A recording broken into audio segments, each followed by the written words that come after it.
next one on the list, Megaria. Oh boy. All right, so fun fact to note, guys, he only appears in the anime. He doesn't appear at all in the manga. Then why is he here? Doesn't even go here. Do you even go to this anime? No, but I have really cool 2 eyes. Different color.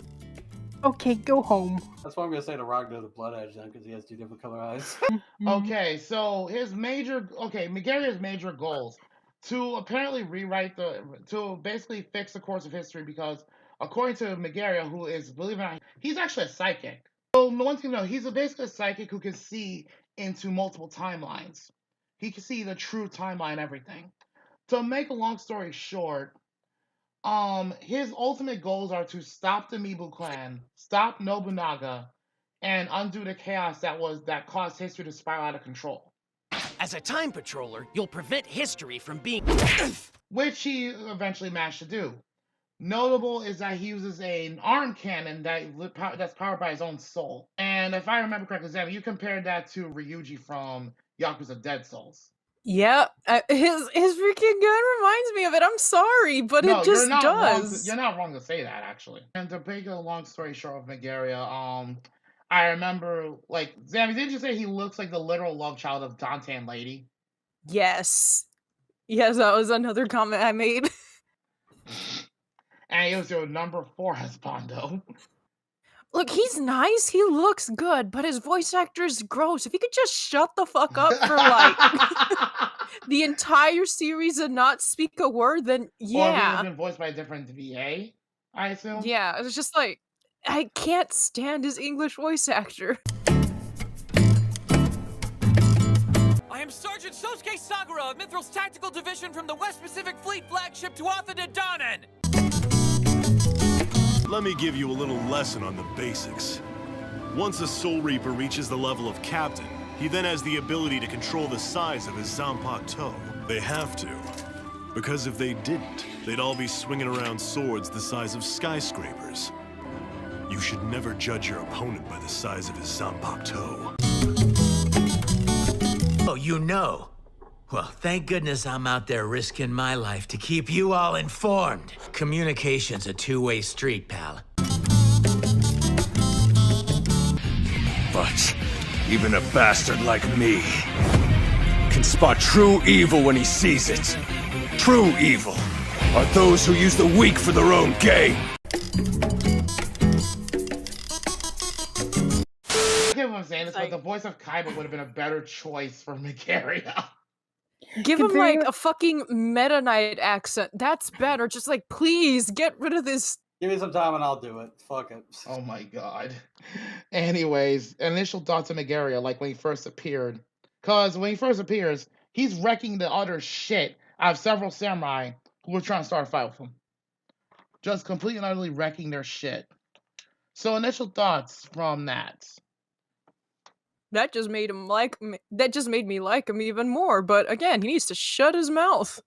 Mm-hmm. Then there was also one particular scene throughout the series later on. Hey, shh! We don't talk about that. I mean, I'll give Megaria this much. He is pretty, like, he's very straightforward. He don't give a fuck about, like, you know, side quests or any of that shit. He just wants to get to the goal and be done. He just wants to do it for justice. For Mexico. I wouldn't go that also, far, but... for the Meta Knight, just for the Meta Knight comment. Anyway. Justin, your thoughts on Megaria? I've had a few choice things to say about Megaria since he first appeared. Really? I got nothing. Really? What? Nah, I got nothing. Nada? Zelch? He's okay. Like, I was impressed with what he's able to do and stuff, but otherwise, nothing. Yeah, I'm gonna be honest. I kind of agree to a point. His backstory could have been done better. I'm gonna be honest. Again, it's a character that didn't attract my attention much. Fair enough. He attracted mine, especially as we moved. When he attracted your fucking vagina. All right, so next up on the list, Nobunaga. Oh boy. Okay, a little tidbit to note, guys. Nobunaga was the main and final antagonist in the anime only. In the manga, he was the second to last main antagonist. And he basically was the main antagonist throughout the Sea of Trees and the Mibu Clan arcs, particularly. His ultimate goals, he's just a typical megalomaniac. Like, he's just essentially a typical megalomaniac. He just wants to control the world. He wants to become a god, basically. And basically put his ultimate goal is he just wants power. He just wants power. He just wants to rule over everything. He just wants to cause chaos just because he can. He doesn't give a fuck about anything else. That's him in a nutshell. And it doesn't help he sounds like that fucking prick Panic from Duelist Kingdom of Yu-Gi-Oh! You are beaten. Let's finish this. Look, this is what she means right here. Check out her duelist's glove. Not a starship left. Okay, we're not gonna bring that up anymore, please. I'm just saying. And now here's a little tidbit to note. He's also like, this was only revealed in the manga outright. He was possessing the body of Yuya's foster brother Shatora. Though Yuya did not know that. Funny. But yeah, that's a little tidbit to note. So any thoughts on Nobunaga? Because I can tell this one's gonna be real quick. Ass. Moving on. You're not wrong. Wait a minute, Crossy. Mm-hmm. You okay? I'm good. I'm just saying I I have think no he's words. agreeing with my ass comment. I am agreeing with her ass comment. I'm gonna It be honest. He is false. an arrogant son of a bitch. Like, basically put, he doesn't consider anyone worth, like, he doesn't. The only reason he even bothers with Kyo is because he wants to possess Kyo's body, which is the ultimate, which was apparently the strongest body that could contain his soul. And let's be fair, unless you knock him off his horse, he won't even consider you worth his fucking time. Which Benitora did, by the way. Benitora made a fool out of his ass. So yeah, he was quite triggered by that. Next one, because I think we can all agree with Nobunaga is just, he's not the best villain. Not till near the end of the Mibu arc, anyway. Next one, Muramasa. He is Kyo's teacher in the samurai arts. He taught Kyo the Mumyo Jinpu Ryu style, and also helped Kyo master all of the hidden techniques at the cost of his life. Now, a little thing to note about Muramasa real quick. He also basically helped raise Kyo when he was a kid. Well, that, and also should point out that not only did was Muramasa directly responsible for that, but also should point out that he was afflicted by a very fatal disease. And the only thing that kept him alive were basically his willpower, and also the fact that he basically did some multiple means to survive the death disease that affected him. Also should note that when he taught Kyo the techniques, I should only note this right now, guys, because I know you saw the Suzaku technique. That wasn't the only technique Muramasa taught him. In fact, he pulled a Master Tongue from Fatal Fury, just if you remember. He taught the ultimate technique to Kyo, which sadly was never revealed in the anime. He taught a technique equivalent of the Hakyoku Seiken from Fatal Fury. But yeah, that's not here nor there. Like, point blank, Crossy has a note that he sounded a lot like a certain Sonic villain. He just went to his next life to capture that damn hedgehog. Oh, god damn it. I am the Eggman. Oh my god. Also, a little tidbit, he was also Mahiro's brother-in-law. Academia. Ha! Hang on. Hold on a minute. I just realized what that guy reminds me of. Who? Reminds me of Teddy from Persona. Oh my god! Look at the comparison. Tell me I'm wrong. Oh my god! I hate you for that!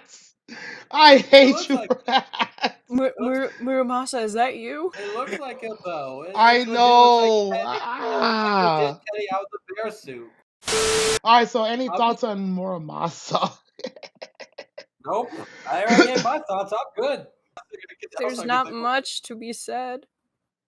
Yeah. I think the thing I said about him was the only funny thing I could think of. Well, Muramasa was, a little tidbit. If I remember correctly, he's the one that specifically created Demonized Kyo's weapon, sword, the Tenro, if I remember correctly. It could have been one of the other Muramasa weapons, but I think that was the one he created for Kyo. I think. I have to look that up to be sure. Alright, so next one, Akira. Demonized Kyo's pupil. In fact, Demonized Kyo almost treated him like a son. He has the ability, he's basically the ice manipulator. And now here's a thing to know with the anime real quick with Akira. His backstory is very, very different in the anime compared to the manga. In the manga, he was the reason why he was blind was because he intentionally blinded himself to become stronger. In other words, to surpass his limitations. That was in the manga. In the anime, it's very different. He was actually he was left for dead in a fire in the anime. And the only reason he didn't die was because of both Hotaru and Demonized Kyo, basically. Oh yeah, there you go. That's his backstories, I should say. So, thoughts on Akira? Oh, the Toshiro wannabe, right? No. Bruh. Oh, please don't tell. I know, I can't unsee that, even if I wanted to. Alright, everyone, chill. Anyway. Okay, Arnold. Okay, Yeah. any thoughts on Akira, guys? Because the only thoughts I can give on Akira, to be honest, honestly, the dude, like, how to put this? He needs to be a little more straightforward because wasted character. Wasted potential. Yeah, wasted potential. I gotta be honest, he is wasted potential. Cause he's clearly a character that could have been used better. That's my honest opinion. I mean, this is a guy that can actually compete with the likes of Demonized Kyo. I mean, come on.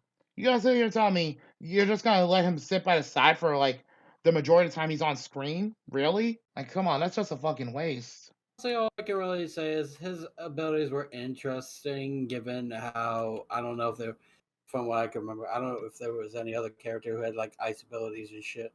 Well, the only one that comes close would be Shinrei, but he manipulated water and more than ice. Yeah, like, or elemental abilities, I should rephrase that. Because, like I said, I don't remember much other characters who has like elemental stuff, you know what I mean? Fair enough. Speaking of which I kind of find. Go ahead. I find him unique how he has those type of abilities, because I noticed that a lot of these characters have their own, how do I put this, their own style or shtick, their own skill set, basically. Exactly. This one's a little interesting. Fair enough. And he is technically a blind like swordsman. So, and which is a rarely used trope unless you watch samurai anime. Mm-hmm. So I give him some props for that. Like, he's able to fight as good as he is while being blind. Like, unlike Benitor, who is, squinting for the most part, Akira is legitimately blind. See, there's only one anime swordsman that I know is blind, and he can really kick ass. That's the problem. Yeah. Crossy could put this in here if she wants to. But I'm gonna just say this: this man's a dangerous threat, and if he was in the Kyoverse, I think people would be fucked. Oh shit, that's right. I forgot about him. I forgot about August. He's actually blind as well. So another blind Justin, swordsman. I know this is off course, but scary thought. What if August gave Akira training? See, here's the thing: he could, depending on what his skill set is. But there's a problem with that. What's that? Human demigod. Fair enough. His training would probably kill Akira. Exactly. Fair enough. Anyway, carry on. All right. So, any other thoughts on Akira, Crossy, Zami? Nope. Fair enough. Next one. Would have been interesting if we actually saw him more. Then I would have, had more of a thought. Yeah. Well, the series had lasted longer. I feel like aside from that, I want to put it input. I feel like the show's characters haven't really been given much love, especially when we get to introduce new ones and shit, you know what I mean? Yeah, those certain ones I'm glad were offed. Next one on the list, Hotaru, the fire user. And what was it? Zami's husband number 5. Oh my god, I have too many. You're being a snoot. No. At least I'm one with taste. Yes. I know. I'm not saying like suit like koi suit. I'm just saying I'm trying to be PG with the SLUT thing, is what I mean. Ah, fair enough. But yeah, Hotaru basically put he can create and control fire. Basically an expert in the fire style of the Mumo Jinpyo Ryu. He's also yeah, I sometimes I have an issue pronouncing that. Okay, now, and this is mostly from the manga, real quick, because his backstory was actually properly explained. In the manga, point blank, Shinrei, as I said, like I told you, Sammy, Shinrei is Hotaru's half brother. Now, the thing to note is that between him and Shinrei, there was some very bitter rivalry going on mostly because of their father. Because Hotaru, his mom was the concubine of Shinrei's father. And of course, for reasons that were never fully listed, Hotaru's and Shinrei's father tried to have Hotaru killed multiple times. He used to give me a bath in barbecue sauce and put me to bed with an apple in my mouth. Throughout his childhood and his adulthood. In fact, it was only because of Shinrei that the assassination attempts finally stopped. Yeah, like Hotaru, like their father. I'm gonna say it bluntly, the man's a fucking asshole. That's all I was gonna mention about it, considering he tried to get off his own kid. He tried to off his kid for a So reason. basically, how Z-Paracus pull his Broly. Yes, he's gonna pull a Zeus's father there. I'd say more along the lines of, and I don't usually reference this series at all with good reason, but I'd say more along the lines of Gaara from Naruto, given that his father tried to kill him multiple times. So yeah, there's that. But yeah, like I said, Shinrei intervened in this, and as of the end of the manga, they're both friendly rivals more than anything else, while still being technically brothers. But yeah, Hotaru has got one hell of a chip on his shoulder because of his father. Not that anyone can blame him. So to make a long story short on all that, like he's got his griefs and all that, but he actually does get better. But here's the weird thing, like in the anime, he's extremely serious and all that, right? But weirdly enough, in the manga, he's kind of the goofball of the Mibu clan. Hotaru, like for most of his life, he hated Shinrei massively, though it was found out his hatred was manipulated by his father. So there's that. But like I said, eventually they get along and they become proper brothers, so to speak. But yeah, thoughts on Hotaru? I don't think I got much else to say at the moment because. I mean, it's fair. I mean, we didn't get too much of a reveal on his backstory. Like, we didn't get any backstory reveal at all on him in the anime, and the manga doesn't really express it. Like, what little I can find from the manga does express it well enough. But yeah, again, now one little tidbit to note from the manga: he actually joins Kyo's group during the Mibu clan arc, rather than stay loyal to the Mibu like he did in the anime. And he was essentially the comic relief alongside Benitora, sort of. But however, he is a fair bit stronger than Benitora. And not only that, but Hotaru is a bit of a rebel, so to speak. So there's that. Alright, so Zami, Crossy, any thoughts on Hotaru? Burn, baby, burn. Disco Inferno, burn, baby, burn. Weirdly enough, that somewhat fits. I mean, he does have fire abilities. Go ahead, Justin. I don't know. I got nothing. I forgot. Sorry. Budget Rengoku. You know what? That is somewhat acceptable.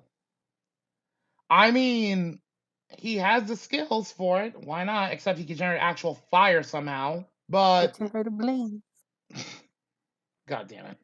Next one on the list, because I don't think Crossy has anything really to say about Hotaru. Not welcome, you say. Shinrei uses water dragons as part of his offensive style. He's Hotaru's older half-brother. And here's the thing. I did mention that he basically was the one who prevented Hotaru from being assassinated by their father multiple times. But also the fact that he uses water dragons and has his own particular skill set that actually makes him more of a threat in multiple ways than roughly a good chunk of the Amiibo clan, actually. For anyone who needs to know who Shinrei basically is, I can find some pictures, whatever, or Crossy will just post some pictures. What a fucker. Yep. And remember, he uses the water dragon style. Water breathing, first form. I'm gonna be honest. The sad part is, hon, if he were a Demon Slayer character, I'm pretty sure he would have been using a lot of Gyu's techniques. Let's be fair. There we go. I made my jokes. I am ready to move on. Meh. You're not wrong that he is a bit of a reminder to Hanzo and Genji from Overwatch. It's mostly because of the dragons. It's mostly because Fair of that enough. summon. Fair enough. Now the sad part is in the anime when he first runs into Kyo, he basically either breaks even or breaks off of Kyo. But Muramasa completely owned him. Despite being horrifically terminally ill, Muramasa completely owned Shinrei. But give credit where it's due. He did basically, I'll give Shinrei some credit. He is one of the more upper tier characters in the series in terms of overall skills. So much so that Yukimura eventually left Kyo's group to join the Mibu clan temporarily. And one thing to note is that if it weren't for him being taken by surprise, he would have actually been a key factor in defeating Nobunaga near the end of the series. So there's that to consider as well. One thing that can be said about Shinrei, though, he is extremely loyal to the Mibu clan first and foremost. And damn near nothing else, overrides that. Gotta respect loyalty. In fact, now that I think about it, in a number of ways, I just noticed this. Shinrei has a few parallels with Odeon or Merrick, actually. Just a few, though. But it's like I said, it's not like too many. I just feel like I had to note that real quick. But yeah, a lot of thoughts on Shinrei. Oh, wait, this is Zami's Husbando number 5 or 6. I lost count. Okay, well, there's Don't even start naming them. Just give us your thoughts on this motherfucker. It's the white hair. That's it. Okay. She likes silver foxes. All right. Crossy. Yes. Your thoughts on Shinrei? What are we on? I mean, if he were a Demon Slayer character, I guess. Budget Gyu? Well, to be fair, this was long before Demon Slayer was a thing, so technically, Gyu would be Shinrei, but better. If I have a better character. I mean, like I said, he would technically be. Actually, you know what? I just had a horrible thought. Shinrei, if Shinrei were older, basically, he would have probably been Urokodaki's relative. And we all know how brutal that motherfucker was when he trained Tanjiro. So there's that to think about. And let's not forget, Urokodaki was a water Hashira, but that's not here or there. So basically, I think we got through all the major characters at this point, all the notable ones. Because let's be honest, there weren't that many, the list of notable characters throughout the series is pretty fucking extensive if you look at the manga. We're talking at least a good 80 to 100 characters max. Going through them all would have taken forever. I'm gonna be honest. What's this feeling? I don't like this setup, Jack. Don't like it at all. The Dumpling will return in a moment.